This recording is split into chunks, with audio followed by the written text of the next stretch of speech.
Have you ever noticed how your brain can be your biggest cheerleader and your sneakiest saboteur often before breakfast? One minute you're ready to change your life, the next you're deep cleaning your sock drawer like it holds the answers to the universe. But here's the truth, that inner tug of war isn't a character flaw. It's your brain doing its job, keeping you safe, conserving energy, and sticking with the familiar. Coaching works because it speaks your brain's language and gently upgrades the operating system. Today, we're digging into the science behind why coaching works, not just how it feels, but what's happening in your brain that makes it so effective. We'll explore how clarity activates decision-making, how accountability taps into motivation, and how small shifts create big changes over time. And if you're a coach, you'll see exactly how to turn these brain-based principles into practical, powerful sessions. If you're your own client right now, you'll understand why those aha moments actually stick and how to create more of them. So let's get into it. Let's start with clarity. Ever heard a client or yourself say, "I feel stuck"? That's not a lack of intelligence. It's often a clash of brain networks. Your default mode network, the part that ruminates and replays old stories, is loud. Meanwhile, your prefrontal cortex, the one that plans and prioritizes, is barely whispering.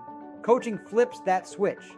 When you ask questions like, "What's the smallest next step that would move this forward?" your brain shifts from stress to structure, from fog to focus. Even just naming emotions like, "I'm overwhelmed because I don't want to disappoint people," reduces amygdala activity. It literally calms your nervous system so you can think clearly again. And those famous aha moments, they're real brain events.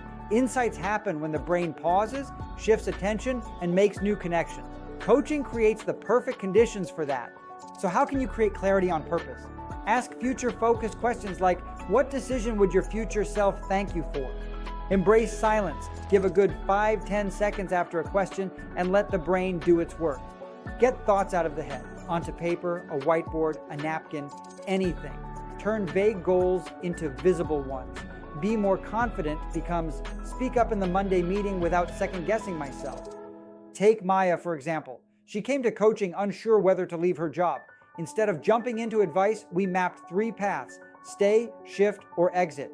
Then we defined what yes looked like for each. That clarity helped her move from paralyzed to proactive, with a plan, not a panic. Now let's talk accountability, and why it's not just about having someone check in on you. Accountability works because it taps into your brain's built-in motivation systems. According to self-determination theory, we stay motivated when we feel 3 things: autonomy, competence, and relatedness. Coaching hits all 3.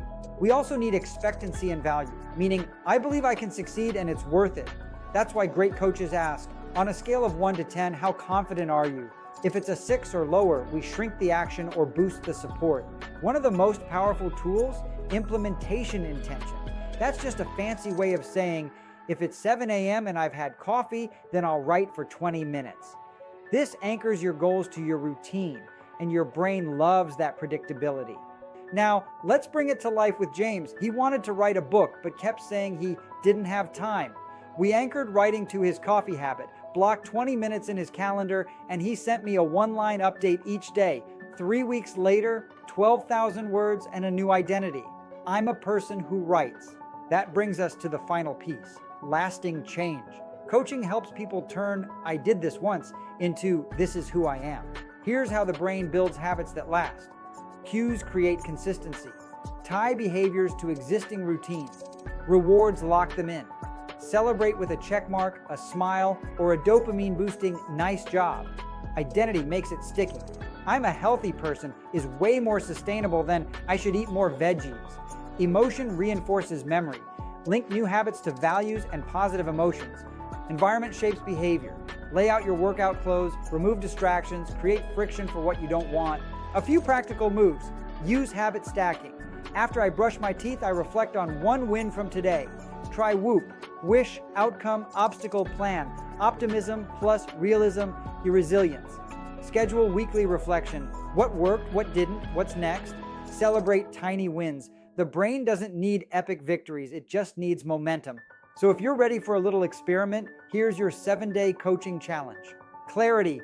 Write 1 sentence that starts with "in 30 days I will," and name the next 15-minute step. Accountability. Text that sentence to a friend and ask them to check in with you twice this week. Schedule those check-ins now. Lasting change. Anchor your new action to something you already do. Track it for 7 days. And remember, never miss twice. At the end of the week, ask yourself, what became clearer? Where did accountability help me follow through? And what would make this easier next week? That's how transformation begins. Want more tools to support your journey? Download the free coaching toolbox at transformationacademy.com toolbox. You'll get 18 life coaching tools, worksheets, and session starters. Not sure what kind of coach you want to be? Take our free coaching roadmap quiz to find the certification that fits your passion, your goals, and your style. If this video sparked something for you, hit like, drop a comment, and don't forget to subscribe. And tell me, what shift are you making this week? Until next time, keep coaching, keep transforming, and keep choosing the life you actually want.